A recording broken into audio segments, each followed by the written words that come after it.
Houston against gorgeous Jimmy Garvin. Tully Blanchard. And with me right now, Tony, I've got J.J. Dillon.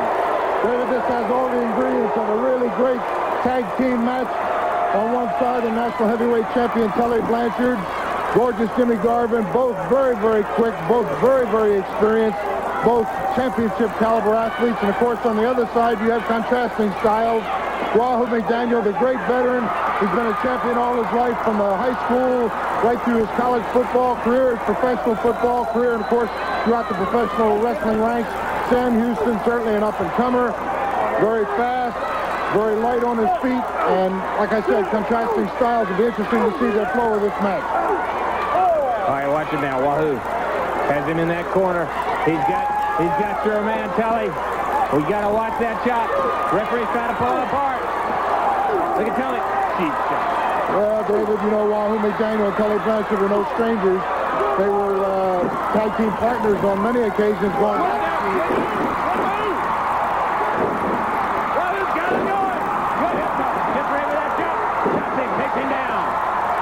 And they roll out quickly.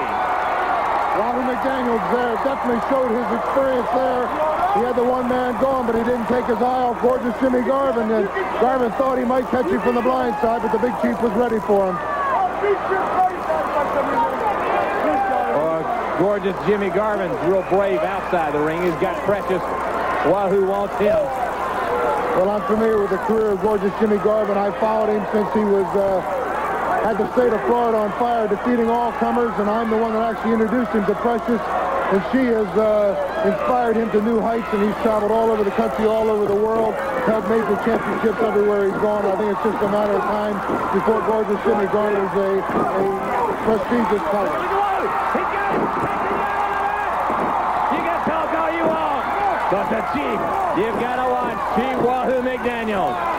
He's got the national heavyweight champion, Tully Blanchard, down on the mat. Blanchard is now trying to figure out what to do. Well, the big chief's at a point in his career where, as I've said earlier, he's been a champion all his life, David, and he's not used to being out there and being the contender. And he's held the national title before. He knows Tully Blanchard probably as well as anybody because they have been tag team partners in the past. They've battled each other in arenas all across the country. And I'm sure Wahoo, in the back of his own mind, feels that he knows enough about Blanchard that he would be the one to take the national title from him at some point. All right, Tony, look at him. Tully wants to get over there and tag gorgeous Jimmy Garvin. Tony, he doesn't know what he's going to get into. It seems that Garvin really wants to get in there, but now he's going to get his chance. Uh-oh. Yeah, come on, brave one. Get in there. Prance around all you want outside that ring. Once you're in there with the man.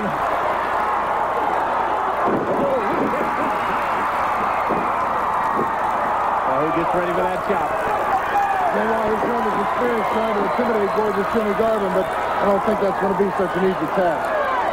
You know, it's easy talking about the legend. Getting in the ring is different. That's right, JJ. As Tony said, it's easy to talk about the legend, but when it comes to going against him. Well, the men that have put his shoulders down have been few and far between, but between the two, I think they can slow him down. That's right, between the two of them. It takes 2 men to take Chief Wahoo McDaniel down. Garvin now drops that knee right across the head. Sam Houston's trying to reach over for that tag. Can he do it? He's outside. See, Wahoo could be making a strategical mistake at this point. He is a veteran on the team, and they may feel that he's got to go out there and sort of carry the load, set the pace. But if he stays out there too long without letting young Sam Houston Right, look at this. Both your men jump on him at the same time. Sam Houston's trying to keep him off. Sam Houston's a little bit confused at this point. They're showing their experience, the team of Blanchard and gorgeous Jimmy Garvin, and they're going to keep picking at that Indian, and he started this match, and they're going to stay on him. Oh, they come. One heavy shot. Now Sam Houston, good hit.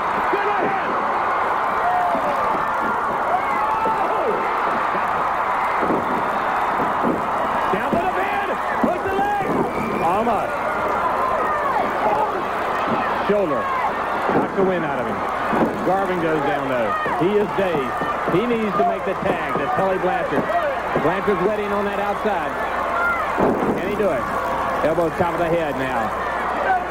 Houston slowing getting up. I have to give credit where credit's due. Houston has trained extensively with Dusty Rhodes, Magnum TA, and of course with Nelson Royal. Has kind of taken him under his wing, and I've seen great improvement in him over the last year, but he's in there among two of the best, really. That right there, though, dropping right across the ropes. Across that neck. Can he hold on? Technically, David, the use of the ropes is not illegal, but the referee's got a 5 count. If they can pick him up, drop him on the ropes, and slow him down a few notches, that's just tough break. That's right, using the rules to their advantage. All right, ladies and gentlemen, we're going to have to go to a break, but we have the machines rolling, so if anything happens, we're going to show it to you. We'll be back right after this. The man with the hands of stone, Ron Garvin. All right, we're back. Look at it. Garvin has Sam Houston. He's wearing him down. He's just about got him pinned. David, I can sympathize a little with Sam Houston here. Wahoo McDaniels made it clear that he was on to bigger and better things. Jimmy Garvin was a stepping stone in front of him, but Garvin wanted to make a mark of his own in worldwide wrestling and wanted to do so at the hands of the legend Wahoo McDaniels. So now, young Sam Houston's caught in the ring, and I think both Blanchard and Gorgeous Jimmy want to make an example of Sam Houston, possibly to intimidate the great Indian chief. And they're doing a pretty good job of it, I might add. They are. All right, wait, look at Sam. He's trying to come out of it. Tries to hold. Oh, yeah, what an example. Big example. Look at this young man. How long genius. Wahoo McDaniels. Chop away. Takes him out. Lifts him across. Right down in the mat. Nobody ever said he wasn't tough, David. They don't come much tougher than the big chief. That is right. Wahoo takes both men on. Chops Garvin now. He comes right back and chops Tully right across the face. Look at him now. Has him. Powers him over down on that mat. Let's be objective about this, David. Tully Blanchard can take the best that the best of them can dish out, and that's why he is the current national heavyweight champion, and why I feel he'll remain champion for a long time to come. He is. I have to agree. He is one of the best because he is the national heavyweight champion. And as the national heavyweight champion, we talked so many times about America's birthday party. The Great American Bash is part of that birthday party. And it's going to be nationwide this year. Well, David, with the bash just around the corner, I think that puts all the champions on the hot seat, whether it's the world television champion Arn Anderson, the United States champion Magnum TA, or Tully Blanchard, because you know that at the Great American Bash, wherever it's held, they're going to face the stiffest competition. Tully stomping away on that head. The fans start. Listen to him.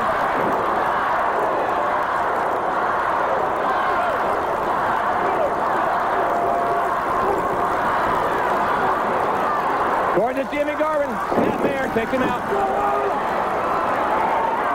Trying to hold him down.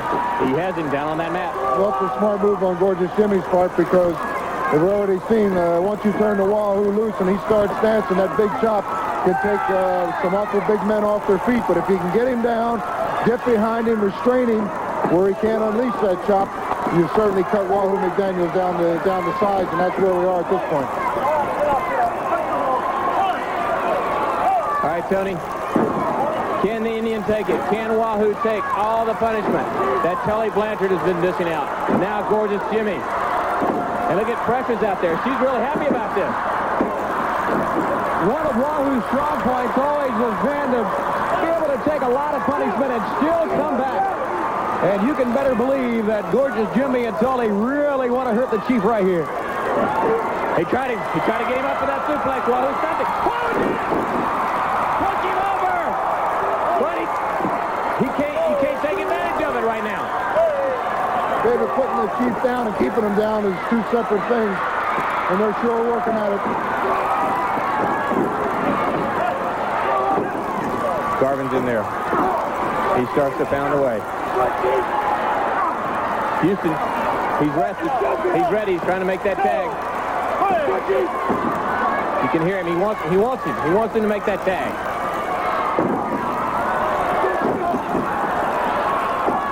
Notice how Garvin very smartly is keeping himself between Wahoo and Sam Houston, which makes it that much more difficult for the Big Chief to tag out. But he's making his best effort right now to get to his partner. Yeah, but Tully's got him. Tully's got him too. That's it. Turn him off. Well, that's what. They didn't make the tag. Well, honestly, David, I didn't see that. I saw Houston coming down, grabbing somebody by the hair without the benefit of a tag. The referee, rightfully so, made Houston get out. And I think there might have been a quick tag in there that both of us might have missed. Yeah.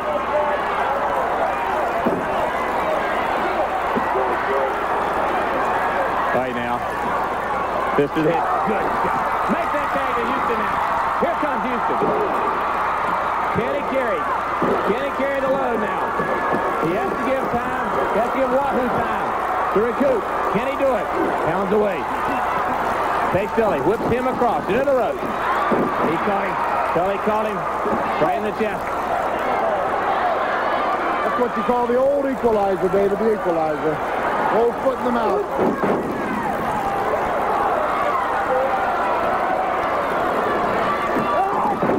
Now the boots. Use the bootlaces. Now that is not what you might call legal. Think about it. Touching water, sir. Touching water. Very, very intelligently now. Blanchard and Gorgeous Jimmy tagging in and out. That's right. That's a good tag team. Always does that. Keeps that fresh man in. Keeps him close to their corner, and that's exactly what they're doing now to Sam Houston. They're slowly but surely inching their way in. Wait a minute. Tully's limping there. Look at him. Tully is limping. You're not saying anything now, are you? I'm watching very intently. Holds him down. Again, they're doing what they're designed to do at this point, and that's to keep Sam Houston in their perimeter of the ring, to keep him under control, to keep him down, and they're doing that. They're keeping the fresh man in there. They're staying in there long enough to exert as much force as possible. In the minute that they want that second win, they tag out, get the fresh man in. It's hard for Sam Houston to hold up under this barrage of punishment. That's true, but by this time, Wahoo's out there. He's rested. Good catch. Oh, it caught both men right in the face. Can they do it? Which one's going to come up? Both need to make the tag now. All right, now Tully comes in it. He's still hobbling. He drops it.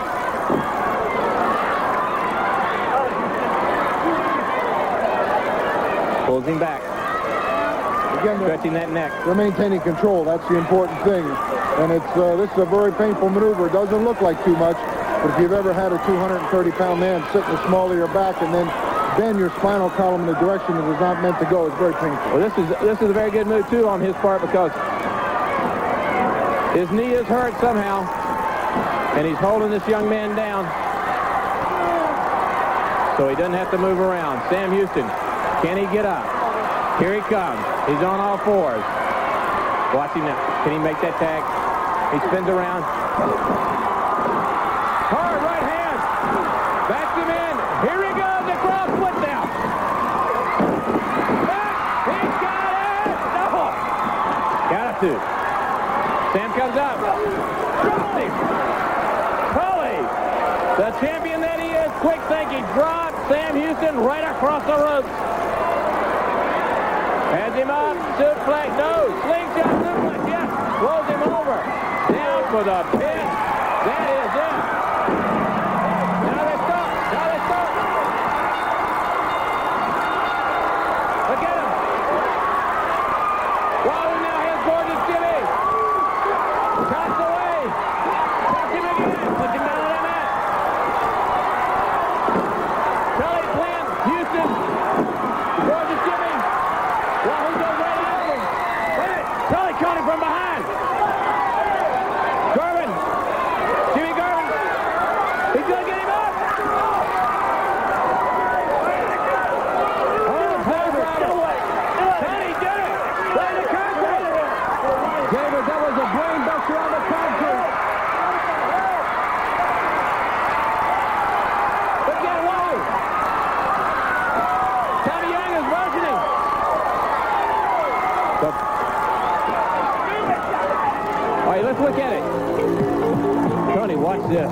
Just brainbuster right on that concrete.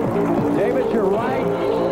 All the momentum and the head, the neck, right on the hard concrete that does not give it all. This is serious. Stay tuned, fans. We'll be right back with more action. How can you call that a six-man tag team? Sure, I know Baby Doll's big and ugly and fat, and I know that no man in his right mind would ever want to be with her privately, and I know that she wishes she was a man. She's jealous because she's not a man, but you can't call it a six-man tag match. Rock and Roll Express, the Midnight Express, have beaten you fair and square many times. You've never been able to beat them. And Baby Doll, there's no woman on God's green earth can beat a man in a wrestling match, darling. So you remember that. Your goose is cooked in Veterans Stadium in front of all those people. Ladies and gentlemen, this event, one fall, a 20-minute time limit. It is for the NWA World Television title. Introducing first the challenger in the blue cutter from Naples, Italy, 250 pounds, the Italian Stallion. And ladies and gentlemen, this is the NWA World Television Champion. He is from Minnesota, in at 245 pounds, Arn Anderson. One fall, 20 minutes. The referee, Tommy Young.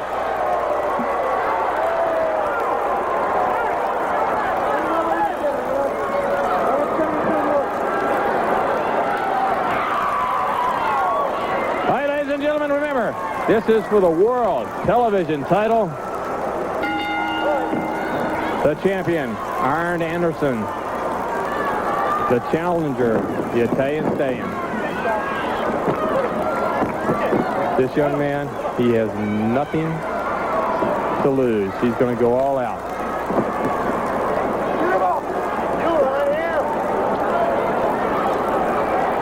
Arn Anderson has time on his side. Tony, it's one fall, 20-minute time limit. You have to beat Arn Anderson. He doesn't have to beat you. David, another thing he has, and being up in the ring right now, you could really tell it being up close. He has so much confidence in his ability. He walked in that ring. He had a few things to say to the Stallion. And a little bit of intimidation right there. Oh, yeah. He is so confident, Arn Anderson, that he can win each and every match. And that's very important for any athlete to be like that. Yeah. Tony, you know, that match starts as soon as you walk out of the dressing room. You know, which wrestler is going to come out first? How long does that wrestler that's out in that ring have to stand there before the other one comes out? The way the man walks to the ring. He looks at the other wrestler. It is something. The young man, Italian Stallion takes him, flips him out. Good move. He has to stay on him, though. All right, now see, there, Tony. The Stallion just waited a little bit too long to go in after Arn Anderson, gave him time, put that knee right in the midsection. Now he starts to pound away. Just goes to show you what a couple of years more in the sport will do for you as far as your ring savvy. And better believe it, if you're a member of the Anderson family, you got plenty of it. Yes, you do. Tony, we were talking about Philadelphia. Starting on July 1st, the Great American Bash. Oh! Gourd Buster. Gourd Buster right in the center of the ring. That is it. No more Italian Stallion in this match. He was real confident coming into this match, and here's why. He is an Anderson. He is tough. And he is still the world television champion with an impressive win, David, right here. And once again, watch the Gourd Buster from Arn Anderson as he makes quick work of the Italian Stallion. Arn Anderson's your winner. He is still the world TV champion. We'll have more action right after this timeout. Start this off by saying that the feud between Ricky Morton and Ric Flair is really getting heated up. You want to start it out by saying, hey, Slick Rick, brother, are you looking custom made tonight? Are you going to tear North Carolina down? Are you going to take the world on? Well, that's about the only thing I haven't done, and that's bought a piece of the United States of America and put it in my backyard, because I have conquered everybody there is to conquer, not only in this United States, but all over the world. And now, the world champion has been invited to wrestle in all the American bashes right across the United States. And then I hear the rumor, David Crockett, and I know you're fully aware of this, that they're going to make sure that Ric Flair has to wrestle the 15 or 18 best wrestlers in the entire world in a matter of 30 days. Now you tell me that someone's not trying to stack the deck. You see, I've beaten Garvin, and I've beaten Dusty Rhodes, and I've beaten Magnum. I beat them all. And I'm still a world champion. I beat up Ricky Martin, and I'm still a world champion. And I'll tell you what, if I got to wrestle the Road Warriors, or Nikita Koloff, or Jimmy Garvin, or Wahoo McDaniels, if I got to wrestle anybody, it's not going to make any difference. Because whether you like it or not, the bottom line on this sport is, I'm the world champion, whether you like it or not. And the great American bashes, beware the world champion on his way. Woo! That's gonna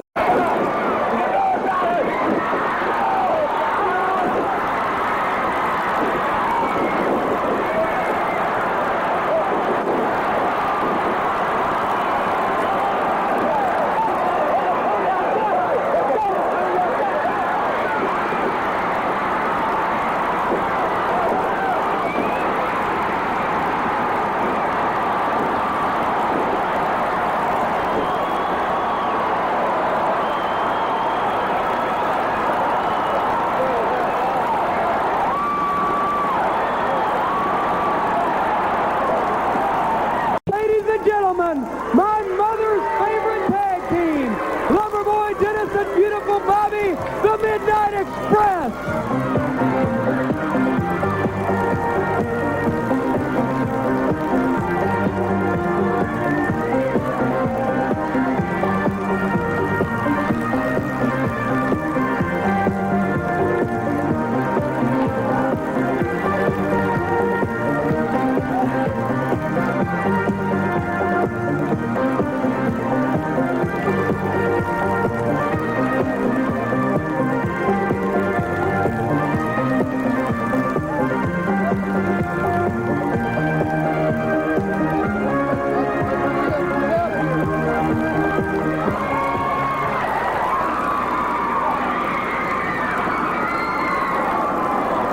The World Tag Team Champions, the Midnight Express with Jim Cornette.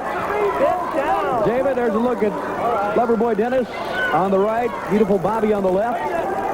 In a tag team event against Rocky Cornetto. Somebody to beat up. And Sam Houston and David. We see Sam in there. We have seen Sam Every in there. time, right? It seems that Sam wants to sign a contract against the Express, and he is really fired up.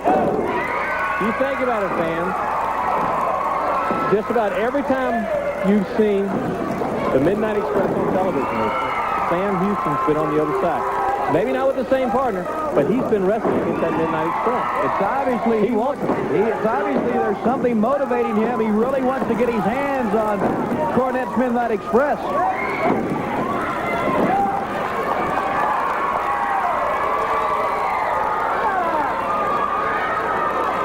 There's a belligerent kind of guy. That's a nice way of putting it. Well, you know, after what happened with Baby Doll, big smiles on their face. You remember this. Oh, yeah. Walking to the ring, smiles on their face, joking around. But since what's happened now with the James boys, those smiles are gone. He is screaming bloody murder. He is crying to everyone. And the thing is, even his mother can't help him.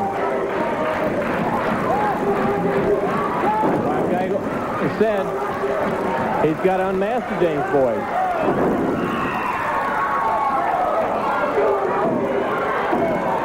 That's it. Right on Rocky Cornetto. Hey, Tony, you watch him. Remember, coming up, Arn Anderson defends the world television title against Chief Wahoo McDaniels. It'll be chop, chop, and the chop again against the Gourd Buster. Right now, we're going to take a look. Loverboy Dennis with that power slam. And And here, fans, regardless of what you think of them, is teamwork at its best. Right on top of Rocky Cornetto, winners of the match, the World Tag Team Champions, Jim Cornette's Midnight Express. Stay tuned, fans. We'll be right back with more action right after this for the World Television title. The challenger, Chief Wahoo McDaniels. And the champion, the World Television Champion, Arn Anderson. We are ready. You better believe that Wahoo is going to remember the situation a couple of weeks ago when he was confronted by Precious. Gorgeous Jimmy came in, and then here came Arn Anderson. Everything is building up in Wahoo. He's been a nice guy so far, but this is about time for him to explode. And when he does, watch out.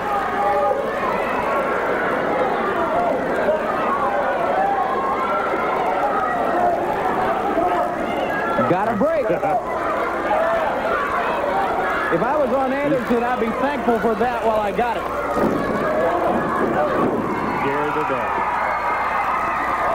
Headlock. Tipped him over. Wahoo just powered him over. Arn, remember, you have to beat him. He doesn't have to beat you.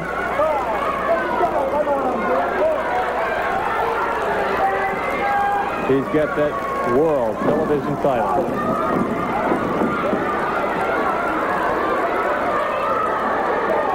He can backpedal. He can stall. You've got to keep coming at him. Wahoo now. That's off the chest. David, the great equalizer. Arn Anderson with a good hold on Wahoo McDaniel. One shot, but he's out of it. Oh, yes.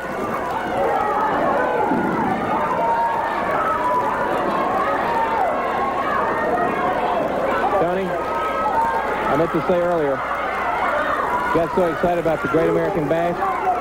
Bob Geigel is going to have some very important news for the Great American Bash that deals with the World Heavyweight Champion. We're going to watch for that. Okay. What a shot.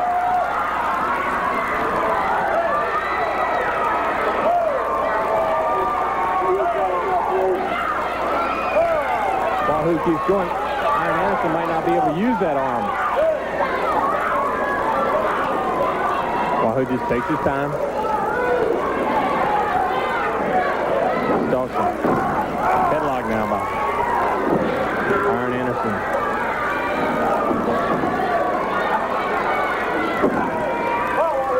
Squeezes tighter and tighter. Trying to hold Wahoo down. Tie him up. Wahoo's got that leg. What's he going to do now? Almost a stalemate. This is for the World Television title. Has him by the hair, David.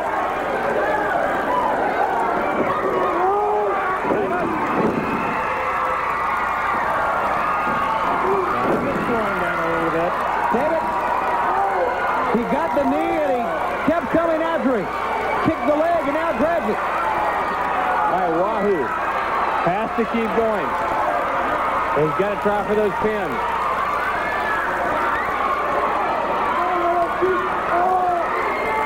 He's got to chop him hard. Stretching now, stretching the leg so he can't maneuver.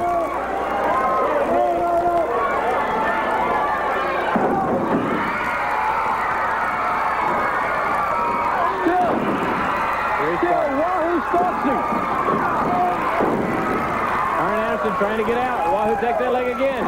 Drives the knee into it. Bends him over. Hooks the rope. Yeah, too close to the ropes that time.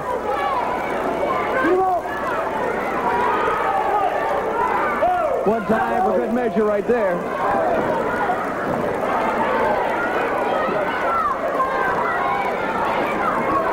backpedal. Arn Anderson, he's in that corner, though. Comes out of it. Tries to go around.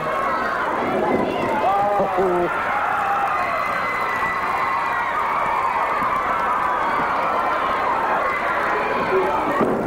He takes him down, goes right back to the leg.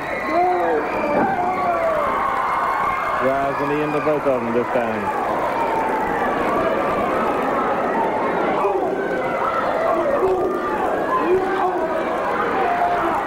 Anderson fighting. Boy, you knew he'd fight back. You know, you can't take anything away from him. He is the world television champion, and he has defended it against a lot of tough men.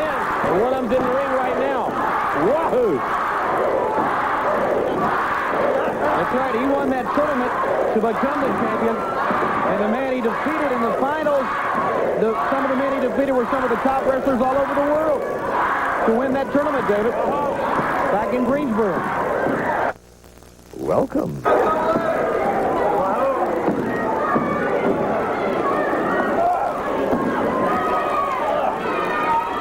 Okay, McDaniel, David's on the rope. Stomp right to the head. But, David, notice how Arn is still favoring the leg a little bit. Wahoo's down. And Arn wants to keep him there. As long as the Indian is not up, he can't chop. He needs to get to his feet. And when he does, look at him. Fist to the head. Drives it back. See what I said? Get into his feet. Arn takes him back down. Good move on his part. Excellent move. That chop really rocked Arn Anderson, so they had to get him off his feet to get away from it. And this right now is the best way to do it.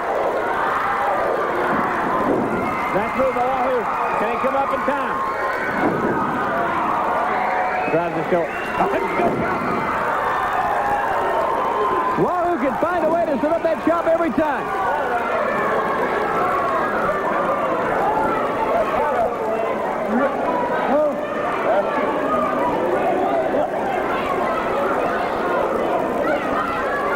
Holds him down. Time is ticking away. Wahoo gets ready. Forward.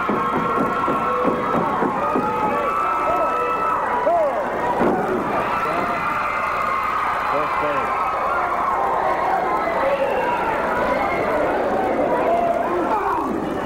Arn Anderson. Chop to the neck. Comes up. Right to the chest. Arn fires back. Out to the back of the head.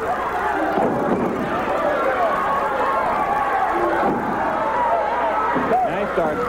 Trying to hold him down again. Got the wind supply all to him.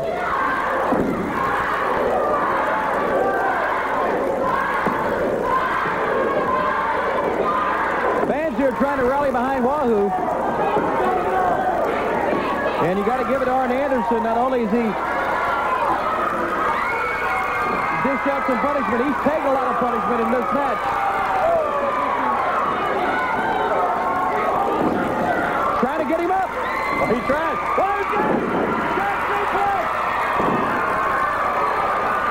Come on, Wahoo. You can get over there. Trying to get over. Here it is. Lays across him. Arn kicks out just in time. Rolls out of the ring. Boy, you're right. He's asking, what's the time? What's the time?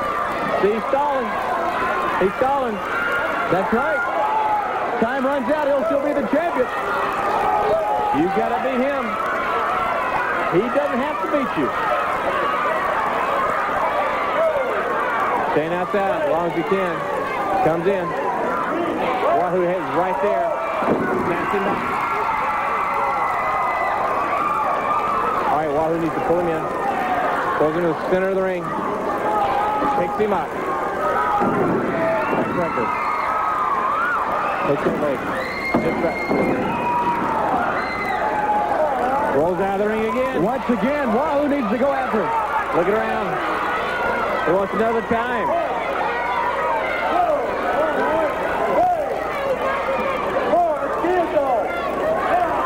Stalling.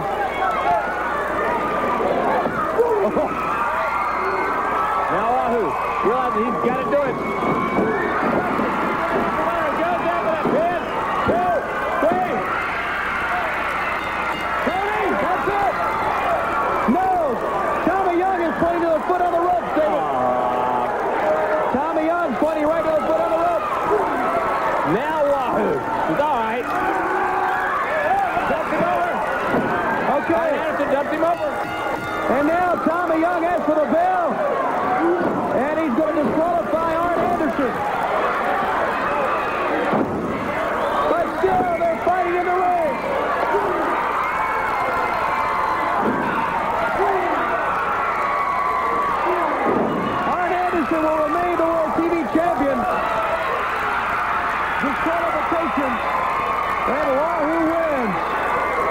It was a foot on the rope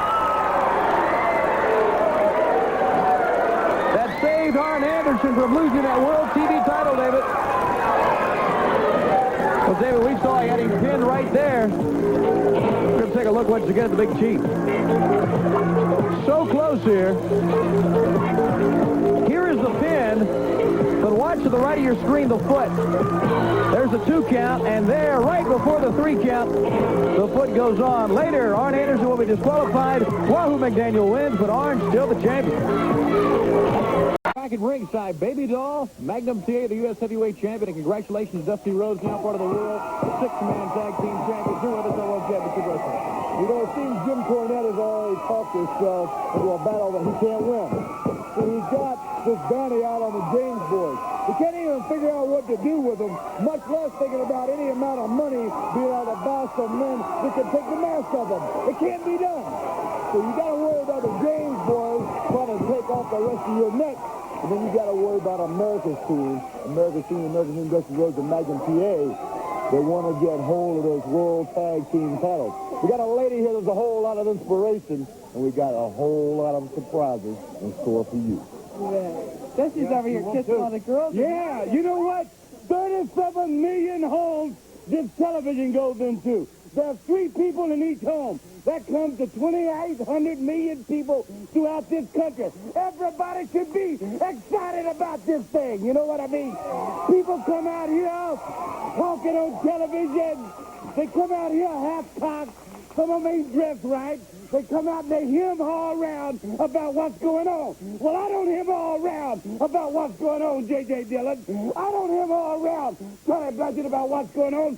For 9 years, I've been standing out here, the best that walks on this place anywhere. Ric Flair, limousine, whatever it is, you can talk about whoever you want to talk about. The main thing is, you got to deal with me. That don't matter what else you do.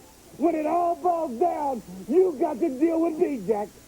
And until you do, you can talk all you want. Them clothes, when you're naked, it's like a woman. You set them on their head, they all look the same, Jack. Now, dear, let me say something to my brothers. Brother Hulk, Brother Animal, and Brother Paul. We grew up on the streets. We came from the streets. And the money we're making is street money, Jack. And my brothers, I'm proud to be the littlest warrior of them all. And the thing is, baby doll, I know one thing for sure. That when Magnum TA and Dusty Rhodes want the World Tag Team title, Jim Cornette, you can bet all your mama's money that it's going to happen, right, honey? That's right. Jimmy Cornette, why don't you take another look at this picture? Because this may be your nightmare, because you can say what you want to. This is the end.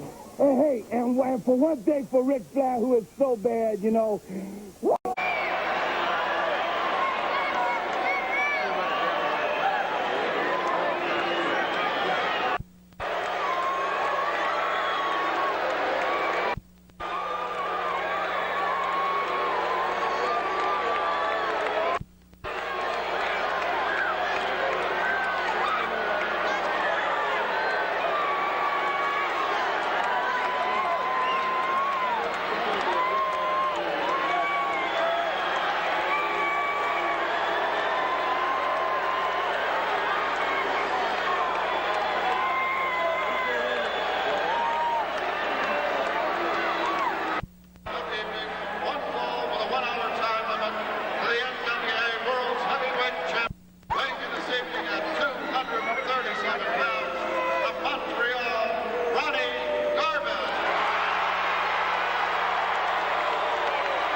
It's something that is really hard for us to look at because it's something that we don't like to look at, but it's Nature Boy Ric Flair once again injuring Ricky Morton of the Rock and Roll Express.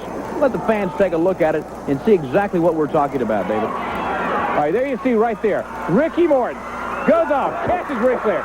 Rick knocks the referee out. There's no doubt about it. Ricky Morton has gone toe-to-toe with the heavyweight champion of the world. He has him down for the count right there. You can see it. That's the count of 3, past 3. Now look, here they come. Arn Anderson, Tully Blanchard, J.J. Dillon, the 3 horsemen. What can you do in this situation? It's 3-on-1. Right now, Ric Flair gaining his senses.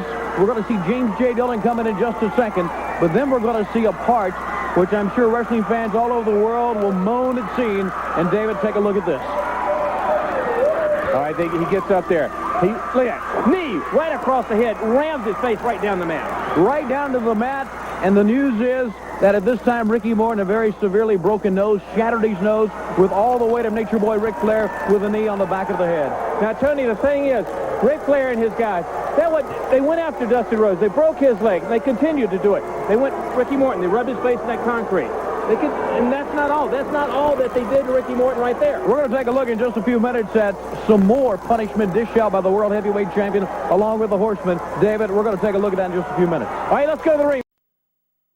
What they did. We're going to have an interview with Ric Flair right after this. But the thing is, we want to see what Ric Flair did to Ricky Morton. If it wasn't enough, he injured Dusty Rhodes just last year. Now he hurts Ricky Morton, then shatters his nose. And now let's take a look. This is after he had broken his nose already. David, watch the head of Ricky Morton on the mat. Just like a ball when it's bouncing. And what can you do when the men are holding you? Dusty Rhodes is going to come in. There he comes right there to try to help out Ricky Morton. But the damage has been done. It's unbelievable, the things that Ric Flair has been doing to this young man right here. Why, Ricky? That's right, David. It all boils down to one point, and that is jealousy. Everybody has seen what Ric Flair has done to me as he rubbed my face into the concrete floor, leaving half of it there. As he slapped me on TV, then as he crushed my face. Like I told you before, it all boils down to one thing. That is jealousy, because he can't face the fact that Rick Morton or Robert Gibson, either one, can stand in the ring and go nose to nose with you, Ric Flair. Now, brother, I don't care what it takes. Sooner or later, it's going to boil down, because the way I was brought up, an eye for an eye and a tooth for a tooth. And you see, Ric Flair, that's the way it's going to end. That's the way it has to be, Ric Flair, because you made it that way. Brother, rock and roll is never going to die, no matter what you do or what you say, because I crossed over that line that you said I crossed over, because I am man enough to stand here, Ric Flair, and say that I am more man than you are. Jim Cornette. The James boys are going to wrestle in just a few minutes. The James boys are going to wrestle in a few minutes. Well, ain't that great? Because you're looking right now at the 4 best-looking men you're ever going to see in your life. Beautiful Bobby and Loverboy Dennis, the Midnight Express World Tag Team Champions, and you know my new bodyguard, Bubba Rogers, that surprise that my mother sent down to me from Louisville. Bubba, I want you to be careful and keep an eye on David Crockett, because you never know when I might ask you to do something. James boys, you never know when I might ask Bubba to do something either, and that something is going to be protecting me from all the times that you've been jumping out from behind my back, coming out from under rocks, trying to do me bodily harm. These men are the World Tag Team Champions, and they're going to defend that title for a long time to come to keep their mind off that mama sent me down Bubba. And Bubba, you remember that guy used to mess with me down at my yacht club? He was in the hospital for 6 weeks with sandbags holding his appendages up and a flea collar around his neck. And that's the same thing that's going to happen to anybody else that dares mess with me, just as long as my friend Bubba's around. And believe me, wherever I am, even if you don't see him, Bubba's going to be around. Let's go to the ring and the James boys.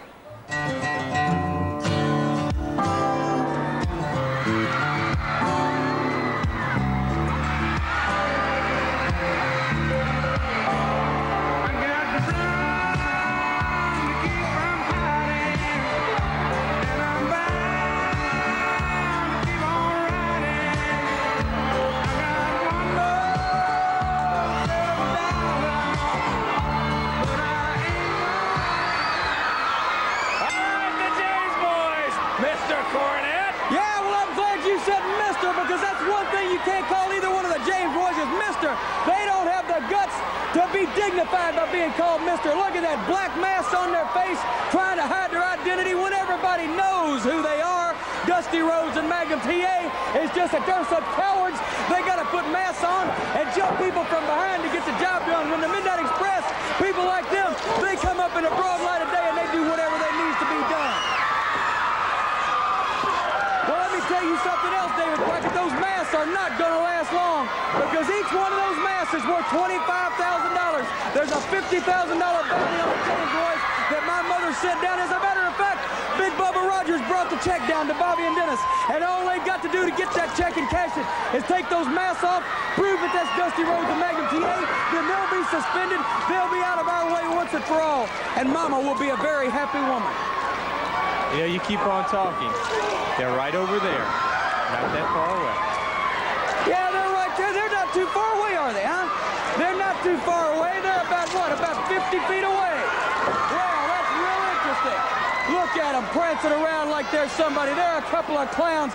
They're not the team. They're not 1/10 the team that the Midnight Express are. They don't have the ability in their entire bodies that Loverboy Dennis and Beautiful Bobby do in their little pinkies. And I think, you know something, this might be the time to take those masks off. As a matter of fact, $50,000, boys, go get those masks. Come on, Bubba. Hey, they're going after him. The Midnight Express, Jim Cornette. Hey, Bubba, they're going after him. They're going after the mask, Tony.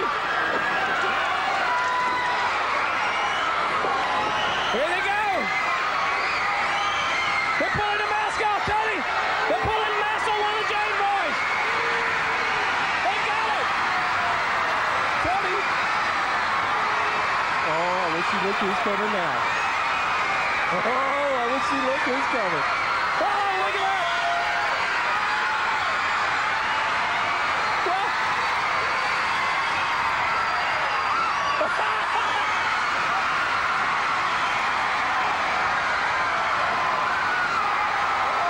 Surprise, surprise.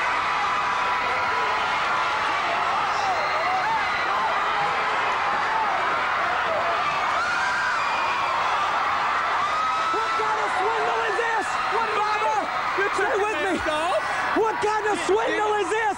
That was Tony Zane. Look at The James boys. Oh, now what happened? Jimmy! I know what happened. Jimmy Crockett Promotions. Jim Crockett paid those guys. Wait a minute, did to you say improve- that was the James boys out there? I thought it was the James boys. Look, You took the mask Jim off. Crockett Promotions took the mask off. paid. Shut up, David. Shut up. I swear. Oh, I like to kill you. Jim Crockett Promotions has paid those two creeps to impersonate the James boys. You know it's Dusty Rhodes and Magnum TA. I know I said it, but I didn't mean to say it. Roads and Magnum I didn't mean- out there. They were I mean- out there, right? What I said they were the James boys. But they weren't the James boys. What do you mean? But they could have been the James. It was supposed to be the James. They weren't. They weren't the James boys. You know as well as I do that Dusty Rhodes and Magnum TA are the James boys. And I have been driven to the brink of insanity trying to prove it. And now Jim Crockett Promotions is behind this. They paid two clowns off the streets to impersonate the real James boys. But I mean the fake James boys. Because Dusty and Magnum are the fake James boys because they're not really James boys. You'll be all right. Goodbye. Ladies and gentlemen, we'll see you next week on the best of professional wrestling. I'm Sandy Scott, representing the National Wrestling Alliance and appearing on behalf of Jim Crockett Promotions. I have with me a contract for Magnum TA to defend the United States Heavyweight Championship on Saturday, June the 7th, on the Superstation WTBS, with a 60-minute time limit against the challenge of Nikita Koloff. You sign this contract, please. The last page is the...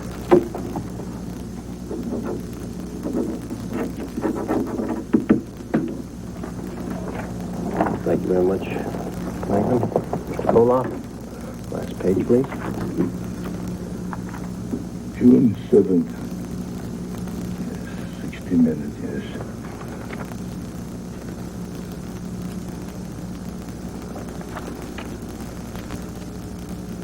Yes, I'm sure everything is just the way we had agreed upon. Yes, that's you. And,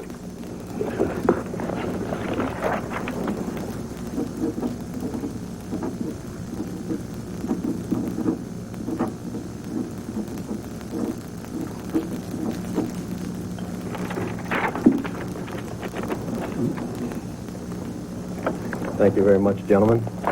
The match is now officially signed and sanctioned, and I understand that Ivan Koloff, as a spokesman for challenger Nikita Koloff, has a statement he wishes to make at this time.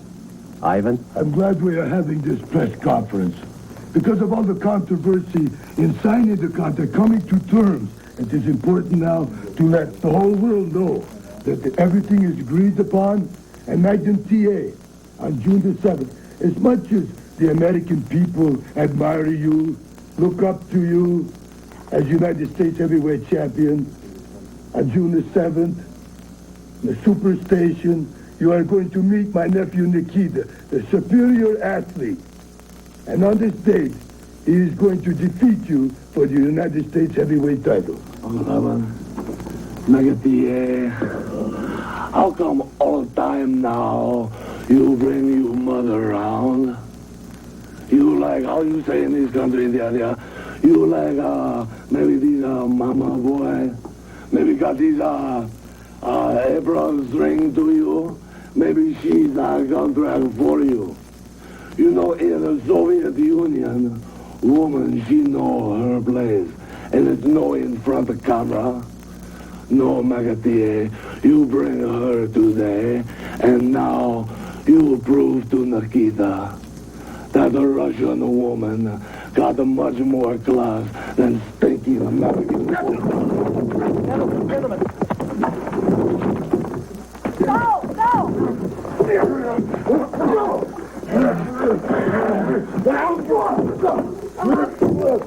What are you doing? June the 7th, a new United States heavyweight champion.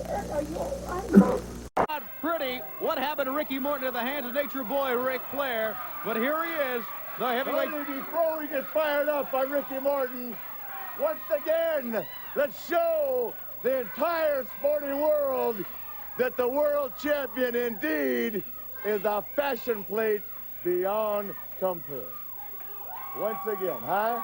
Custom made, looking as only the world champion should look. And obviously looking a whole lot better than your friend and mine, Ricky Morton. Now, David Crockett, don't stand over there. You got something to ask me? You want to know why I did that? You want to know why Morton's walking around now? Probably with a mark that he'll carry the rest of his life. You know why? Because he dared to think that in one day in his entire life, he was half the man. Woo, and I say half the man that Ric Flair, the world champion, is. And this applies to Baby Doll. It applies to Ricky Morton. It applies to anybody that doesn't think for 1 minute that this is a man's sport. Just because I'm Slick Rick, styling and profiling, doesn't mean that I don't know how to be just as mean and tough and nasty as my job dictates I have to be.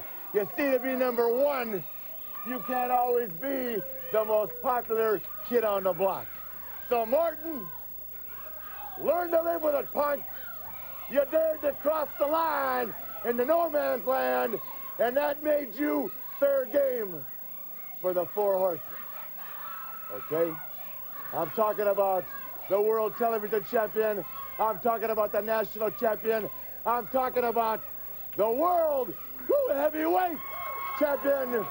And I'm talking about Ole Anderson, a name that's going to be back in front of all of us real soon.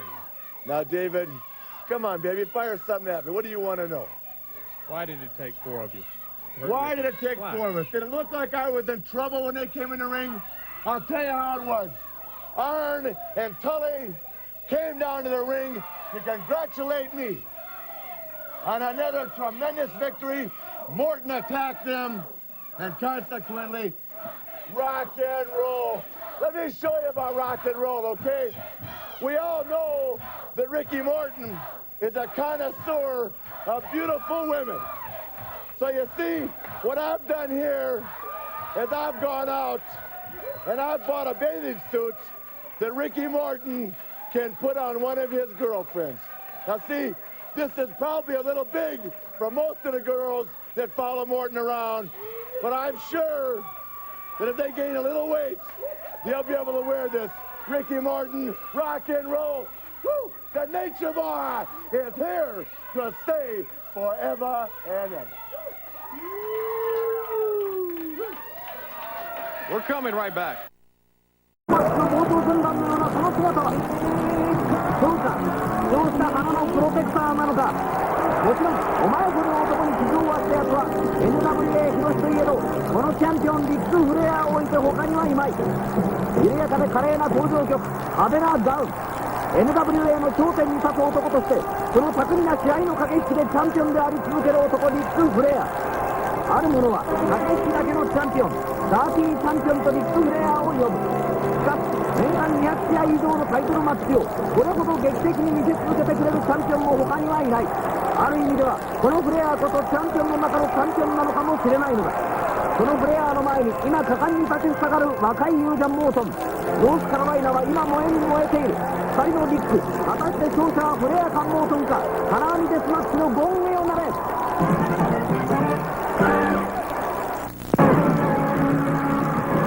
注目の NWA 世界のヘビー級選手権試合、チャンピオンがリック・フレア、チャレンジャーがリック・モートン、金網デスマッチ、そのスタートが切られました。今日も一番彼の最近好んで使うチャンピオンカラーであります。紫色のフランスのリック・フレアですが捕まります。リック・フレアがコーナーに逃げます。エスケープの登場を見せましたリック・フレア。本間さん、この金網デスマッチでの選手権試合、見どころをいくつか絞ってください。そうですね、リック・モートン、大変個性の多いタイプの選手なんですがね、はい、ただ、体力的にどこまでこのリック・フレアを追い込むか、スピードだけじゃね、追い切れないと思うんですよね。この金網の中でのタイトル戦という、いわゆるそのファイトのダーティーさに関して比較するとどうでしょうか。やはりね、チャンピオン側にね、いろんな試合の経験、爆発、そしてまたこの金網デスマッチの爆発、今したらやっぱりリック・フレアの方がはるかに上ですね。それとね、桃さん、今よくご覧いただけたと思うんですが、リック・モートン、顔面にこう、マスク状のガードをしてますね。この前ね、場外でやられてるんですよね。はい。それのこの鼻っ柱で痛めてるんでね、これ、ディフェンスしてますよね。果敢に仕掛けますリック・モートン。コーナーに再三エスケープいたしますチャンピオンのリック・フレア。金網の中で争われます NWA 世界ヘビー級選手権試合、ノースカロライナ州のシャーロットコロシアムから皆様にお届けしております。睨み合いが続きます。ちょっと横にサイドステップしましたリック・モートン。この不調流血の因縁がこういうふうに金網デスマッチになってきたわけですよね。そういうことです。はい。今日もあるいはこの金網の中で血の匂いが激しくする、こういった凄惨なタイトル戦になるかもしれません。さあ、そのマッチ上のものを離しました。対戦襟固めに持っていきましたリック・モートンですが、顔面からそのサポートしております。今取り戻しました。再びその顔面に戻しました。リック・フレアがその顔面から買い取りました。この辺りからちょっとエキサイトしてくる、そんな場面も想像されるんですが、どうでしょう。いや、今ね、面白かったのはレフェリーですね。はい。カートで使い出されましてね、リック・モートンにお前やれと。はい。レフェリーがね、味方するような形に今取りましたね。お客さん大変今湧き上がったと思うんですけどね。ちょっと不満そうなポーズを見せております。品外な表情を見せておりますチャンピオンのリック・フレア。何しろロックンロールエキスプロレスのね、リーダーですからね。そういうことです。人気ありますよね。はい、さあコンタクトしたハイベイドッグに持っていきました。腕にぐっと力が入りますリック・モートン。この後どういった技につないでいくかどうか。さあ髪の毛を掴みましたリック・フレアチャンピオン。またコーナーでの攻防になりました。セカンドロープに足がかかりましたリック・モートンのパンチ、激しいパンチの連打リック・モートン。いや、このところ顔面にこだわってますね。リック・フレアのこの鼻筋のあたりを何発叩き込みましたか。パンチ攻撃で痛めつけましたリック・モートンであります。今度は顔面、鼻を掴んだ、わしづかみだ、かきむしります。ビッグモートンもなんか本当に怨念のその今日が出てくるという、いやそういう感じが変わってまいります。こいつよりももうがむしゃらに全部ここへ叩きつけてますね。はい。こちらにパンチを叩き込まれました。それこそ一打二打した連打で叩き込まれました。この後穴をかき抜きられました。リック・レアであります。ちょっとリック・レアその自分のレスリングのリズムをつかみきれない感じであります。相当痛そうに抑えてます、ね、リック・レア。逆に鼻やられたのがね、技前行きましたね。カウントが入ります。今日はまだこの金網デスマッチなんですが、金網を使った高さのある攻撃は、リック・レアもリック・モートンも見せておりません。道具が自分で痛めましたね。やりましたね。ちょっと手を振っています。リック・レアであります。あれ外出は何ですかね。やはりアメリカンフットボールの時のね、あれだと思うんですよ。はい。軽くヘッドバット、そして呼び込んで、低い投げで投げ飛ばしました。リック・モートン飛んだ。いい高さでリック・モートン、ただフォアの体勢に入りましたが、もう一つコントロールしたい場面でした。押されてますね、リック・フレアが。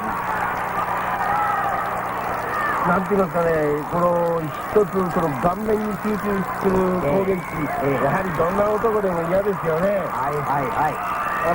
プレイヤーの方が嫌がってますからね。その分かき抜きに行きましたリック・モートン、鼻を押さえて嫌がっています。チャンピオンのリック・フレア。こういったリック・レアを見てますと、狂乱の貴公子というそういったプライドの高い華麗なチャンピオンのリック・フレアとはちょっとイメージが違う感じだ。さあホールの体勢はまだ早いですね。そうですね。大きくジャンプして銃を落とした。これは読まれました。リック・フレアに読まれました。さあリック・モートンとしてはこの後どういう展開にそのリック・フレアを呼び込みたいんでしょうかね。やはり顔面攻撃して金網につけるなりなんなりした上で大技、空中技ですね。はい。このモートンが止められました。さあそしてバックに回った。モートンがバックに回った。高さ抑え込みの体勢だ。外れました。リック・モートンもなかなかこの辺り瞬間的に考えた技を繰り広げてまいります。これは今タイミングがずれましたね。はい、わずかにずれました。またコーナーで間を取りますリック・フレア。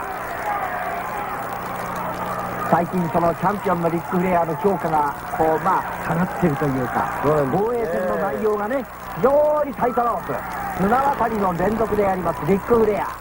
今日はこの金網デスマッチリック・モートンがチャレンジャーであります。そういった意味でリック・フレアの最近のチャンピオンとしてのファイト、門馬さんどう評価されますか。やはりね、この人はそのスレスレと言われますけどもね、レフリーなりそれからこの会場なり、全部のものをあえてこう味方にして逆転っていうかそういう多いんでね、力を落ちてると思われるんですよね。またパンチの応酬、手数で勝りましたリック・モートン。ダウンしたリック・フレア。さあ裏折りになって今度は額のあたりです。体を痛めつけました。脱ファイトには脱ファイトで、技には技でという今日のリック・モートン。さあ金網によじ登った。これは危ないぞ、危ないぞ、危ないリック・フレア。もう少しトランクスを危ない。お尻が丸見えです。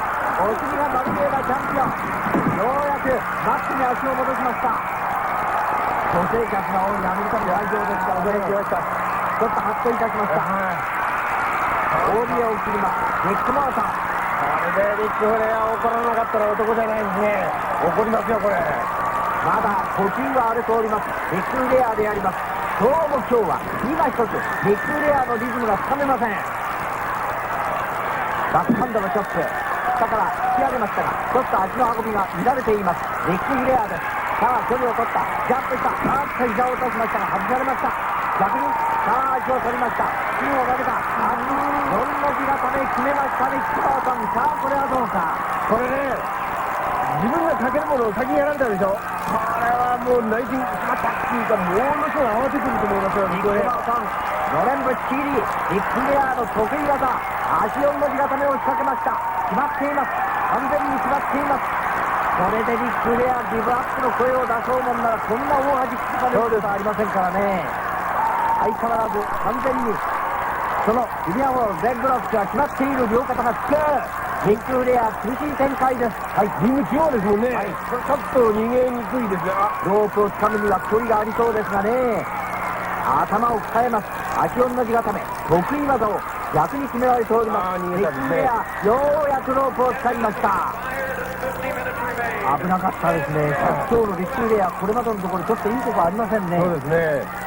リック・モートンが大健闘であります。さすがにこうロックンロールエクスプレスのリーダーリック・モートン、それだけにこうなんか攻めに勢いがあるんですよね。リズムもありますね。まさかこれまでやるとは思わなかったですね。大健闘。このリック・モートン、また足を取っている。両足を落としました。ダブルギロチンドアップ。リック・レアの太ももを痛めました。股をね開いておいて股勝ちのようにそういった落としたんですよね。ちょっとない技ですね。さあどこからチャンピオンのリック・フレア攻撃の流れを変えてまいりますか。これまでのところ挑戦者リック・モートンがグイグイグイグイ押し込んでおります。相手の首筋にまず軽くエルボーを落としましたリック・フレアですが、まだ足が痛い。ダメージが残っているリック・フレア。さあ前から相手の腕を取った。そしてまたやれた。バックに回りましたリック・モートン。飛ばされました。最低エビ固めを狙ったリック・モートン、飛ばされました。読み合いですね、この辺りはね。ジャンプして肘、これも外された。リック・フレア今一つ調子の波に乗れないか。さあ体勢が入れ替わった。バックに回った。スリーパーだ。リック・モートンの旗始め決まりました。バトラリングの中央だ。さあどうか。リック・フレア捕まっています。一走ですか。ポジションはこれでいいと思うんですが、ちょっとタイミングがね悪かったです。はい、ですから体勢が逃げられる体勢ですよね。旗始めを逃げます。こらえます。逃げます。こらえます。逃げます。この繰り返したリック・フレア。ロープを掴みたいリック・フレア。依然としてスリーパーが決まっています。しかし場所はロープに随分近づいてまいりました。リック・フレアの足がロープを捉えました。しかしリック・モートンが離さないですよ。そうですね。カウントが入りました。ようやく外しました。しかしフレア苦しいですね、今日の防衛戦。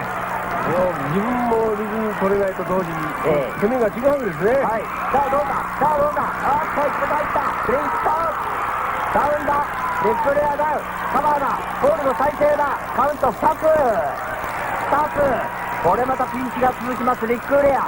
リック・フレアが飛ばした。帰ってくるぞ。バックにバックの取り合いだ。さあどうか。レフリーが挟まれた。回転エビはダメだ。レフリーがダウンだ。ようやくレフリーが近づいてカウント。2つですか。さあもう1回だ。入りました。今も入りました。リック・フレアタイトル防衛。本当ですね。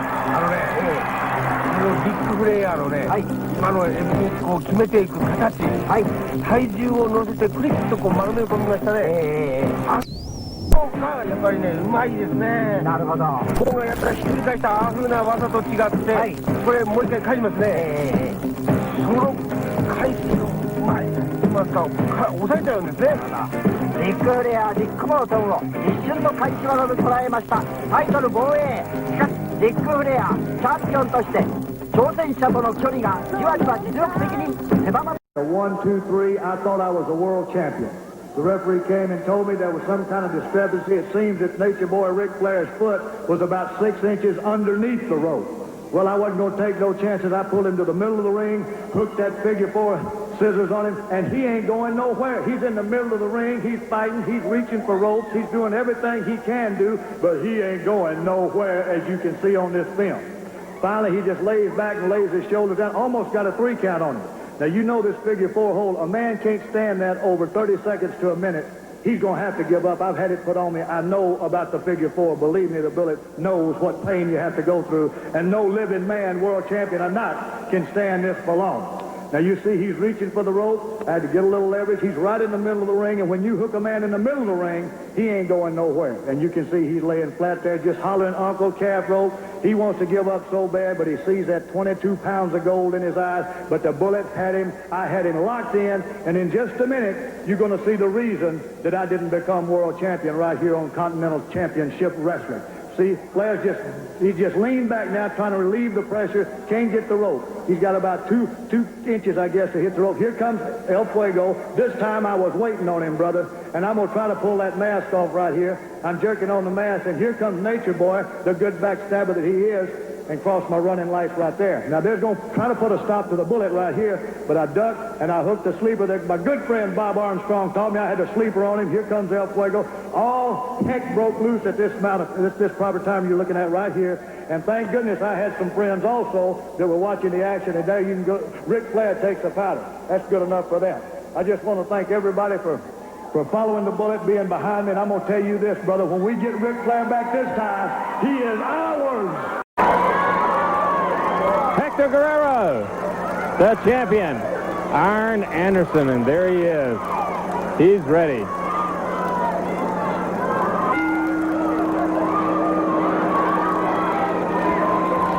David, you can believe this could be a great match.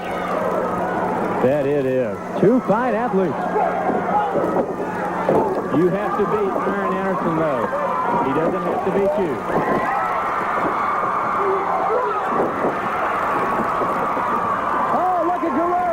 Here he goes. He's going on top. Comes off. Goes down for the pin. He got it. Wait a minute. Wait a minute. Wait a minute. Oh, come on. Tolly Black can win. Hector Guerrero had Arn Anderson down for the pin.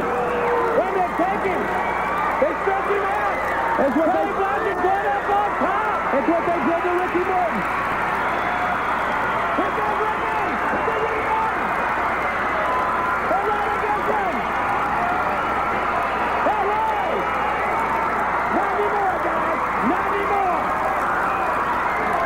Stick together. Ric Flair and his henchmen, Paul Blanchard, J.J. Dillon, Arn Anderson. You're not going to do it. They're going to stick together, just like they did right there. Okay, Hector Guerrero will win the match by disqualification. Arn Anderson is still the winner of Virginia because he ended up getting knocked out for the first time in his career, carried out on a stretcher the first time in his career at the hands of the national heavyweight champion, Mr. Tully Blanchard. Well, right now, Mr. David Crockett, you can see the cameras were there of Tully Blanchard Enterprises. James and I set up Burn the Midnight Oil, thinking of how we could do the deed, to get back at Ronnie Garvin for the embarrassment. JJ, get this guy out of my face, would you please, right here? Hold this microphone. Now, right here, David Gray, you sit back there and listen. And Ronnie Garvin, this is the first part of the plan James and I came up with for the embarrassment you did to me on national television when Dusty Rhodes came over that ordinary tape that you so-called and like to bring up that so many athletes use every day of their lives for protection on ankles, elbows, wrists, and hands, and knocked me out. Yeah, you knocked me out on national television, but you didn't get the National Heavyweight Championship belt because you, my friend, aren't good enough. You're that much short. But right here, you'll see the first part, Norfolk Scope. Leo Burke in there, Golden Gloves champion of Canada, right, JJ? The first obstacle right here was the big ego of Ronnie Garvin. We brought out the former Canadian Golden Gloves champion to replace Tully Blanchard, who had his arm in a sling. Garvin could have walked away knowing that we were a lot smarter than he was, but nope, the ego said, I got to try. The big Canadian lost for size, and the first move was a low blow.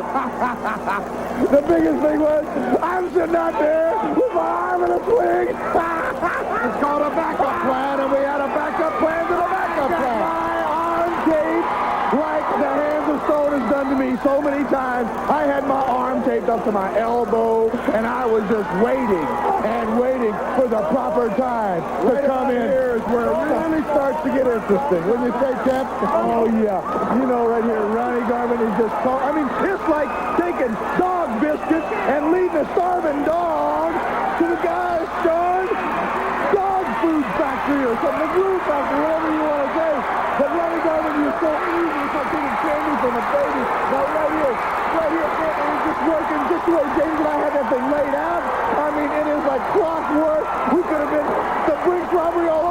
going to be going on right here. I'm telling you. Now, Ronnie Garvin knocks Leo Burke out just as we suggested right here. He's got the last lap. He's really riding high right here.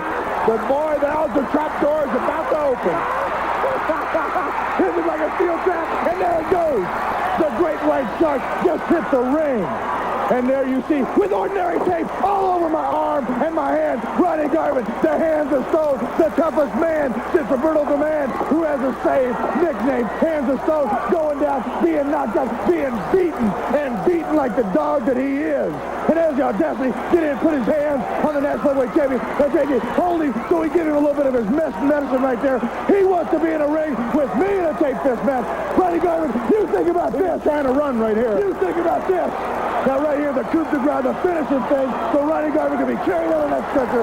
The pile driver, Ronnie Garvin, you remember Tully Blanchard, but you know, JJ, can you remember those last words that are Ronnie Garvin? Where he looked up into your eyes, and I was close enough to hear what he said. And what he said was what? China flag to Roberto Duran said, no mas, no mas. Ronnie Garvin looked at me, and he said, I quit, champ. I quit. You're the best. No more. So, Ronnie Garvin, if you want Tully Blanchard in a tape fist match at any of the matches, you think twice about it. You think about the scope when you were carried out for the first time in your life. I quit. Goodbye. As a result of a recent press conference between the United States heavyweight champion Magnum TA and Nikita Koloff, the NWA president Bob Geigel and Magnum TA have been brought together for a very important announcement from the National Wrestling Alliance concerning the United States heavyweight champion.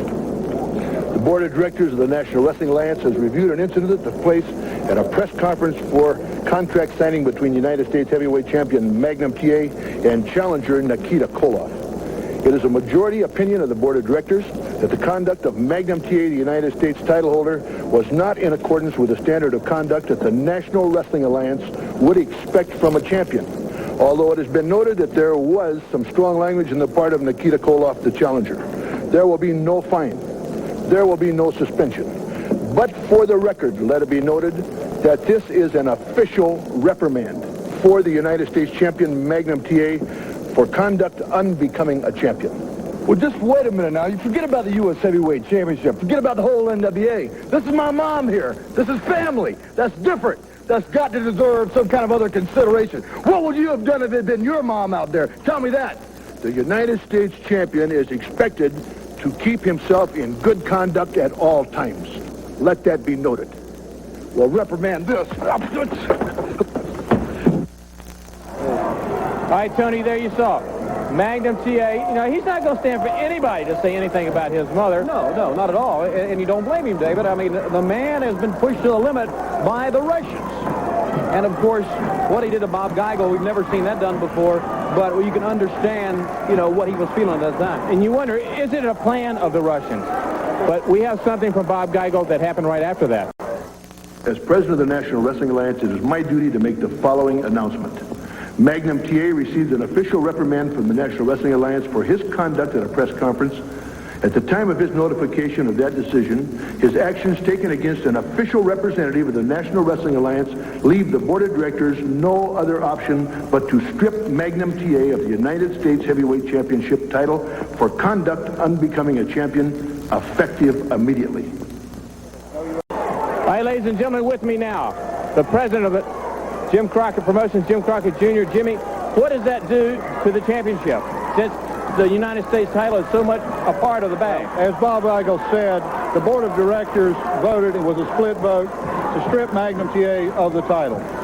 Some of us didn't agree, but in this country, majority does rule. I got the board of directors to allow and demand that a best of 7 series be ordered, and they did, between the number 1 challenger, and everybody agreed that was Nikita Koloff, and some people think the greatest U.S. champion ever, and that's Magnum TA. The first man to win 4 matches will be the new U.S. heavyweight champion. All right, Jimmy, thank you very much.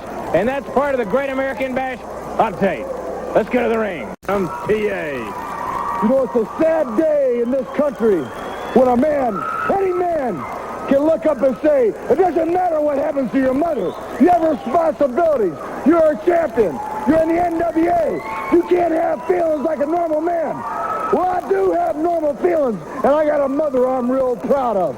That's the only thing you got in this world that you can count on. Now, nobody gave me this belt on a silver platter. I went through months and months of aggravation and battles and pain and agony with Tully Blanchard to finally take this away. And I did it the right way. I beat him right there in the ring. And that made me the rightful United States heavyweight champion. And for all the people out there, I've met every challenger that's ever presented a title in front of me and said they wanted a piece of this. If they gave me a contract, I said, fine. Doesn't matter who you are, what country you come from, how big, how strong you are. I met them, and I turned them all back. When Nikita Koloff, you pushed me over the line. Yeah, maybe it was a little strategy on your point, but I think it was Alvin Koloff, because you see, Nikita, you're nothing more than a brainless animal. There's somebody's program to come over here and try to make a mockery of me and the whole United States. Well, I say this to Bob Geigel, I say this to the whole NWA, and especially to Nikita Koloff. The U.S. heavyweight title belongs to me. If there's anybody out there on God's green earth that thinks they're man enough to take this away from me, then let them go ahead and try. Nikita, this has gone way out of hand. My mom is where she belongs in my heart. Nobody makes a mockery of that. I won't stand for it before, later, no matter what goes on. I do the same thing again. I knock out anybody that stood in my way. The United States heavyweight title, if they want a best out of Southern tournament, that's fine. But this will stay in my hands until I don't have a breath in my body left unoffended. Bitter, dead, and red, yeah, that's my motto, and I'm real proud of it. I'm real proud to represent all the people out there. If they don't like the way I get things done, well, maybe that's tough. But this will stay in my hands. That is the boss, Magnum TA. Let's go to the Ric Flair, Tully Blanchard, and Arn Anderson. And look at us all that we can look. You know, David Crockett, you had the nerve to make an idiotic statement a while ago that the greatest wrestling attraction in the world was going to be here tonight. Dusty Rhodes right out there in the middle of that ring. Well, you know how stupid that sounds. You're looking at the world television champion, the national heavyweight champion, the world champion, and the legendary James A. Dillon. And everybody in the building wants to know what's causing all this. And I'll tell you what it is. What's causing this is ability, wrestling ability. You're looking at the greatest wrestlers alive today. What do we got here, huh? George? Let me tell you something, stud hoss. You out here shooting your mouth off day in and day out about what you can do. The greatest sports attraction in the world today is going to wrestle on this TV tonight. If you got anything in that gut of yours besides butterflies, you'll go back, put on your tights, put on your coat, put on your robe, and face me tonight right in that ring right there. Oh, and by the way, Tully, Baby Doll told me, Daddy.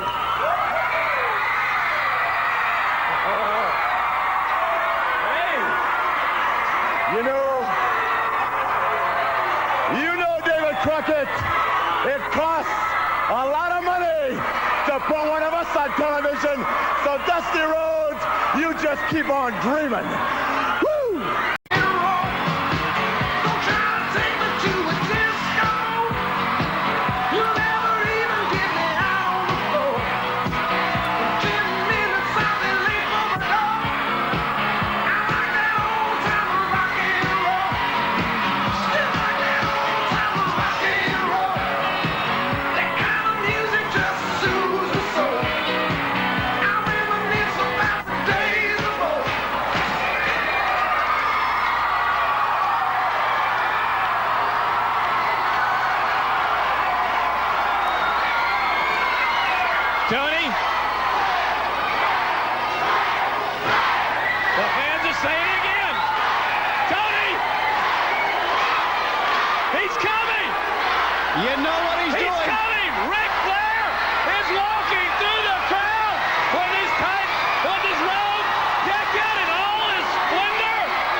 the door. Take the phone off the hook.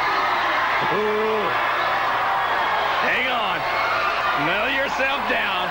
This place is gonna rock. It's been rocking since we started. Oh, it's gonna rock some more. The World Heavyweight Champion, Ric Flair. There's that championship. He gives it to the referee. He gave it to the referee, David.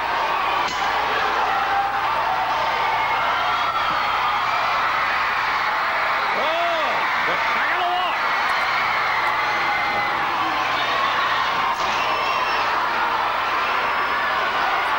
These are two of the greatest.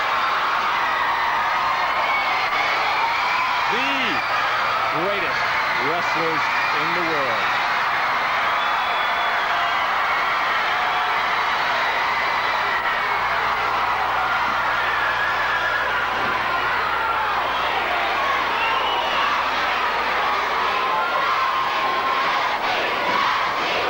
David, everybody's standing up.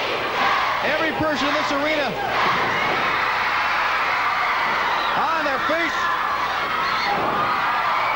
Just watch it.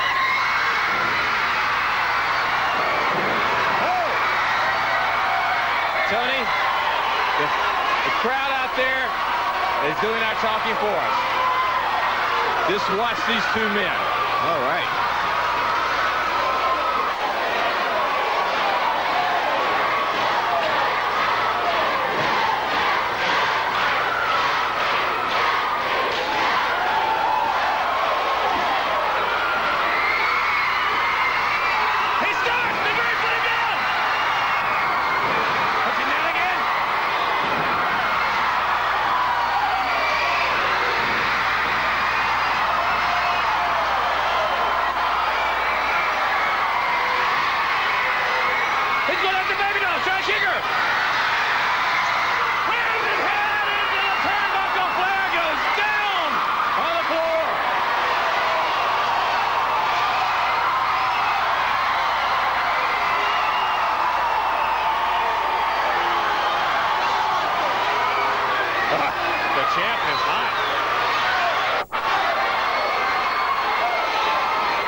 Dusty takes it.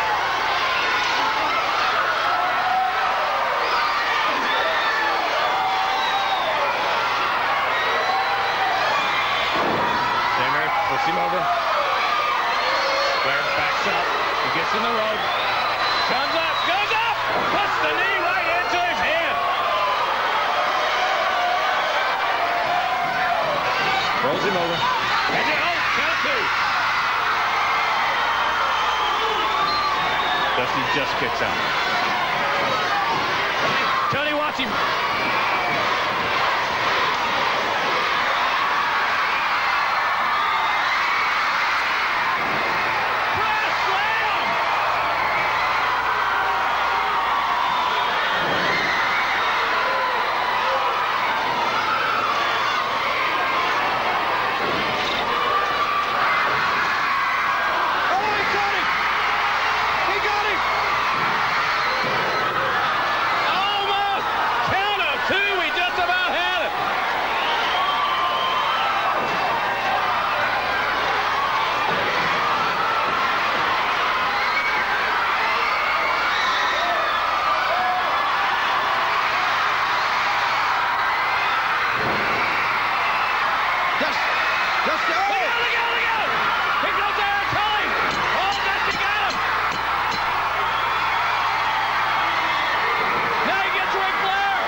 Him down. Iron goes after him. Look at Tony! Tony! Ole! That's Ole! That's Ole Anderson! There's the Four Horsemen!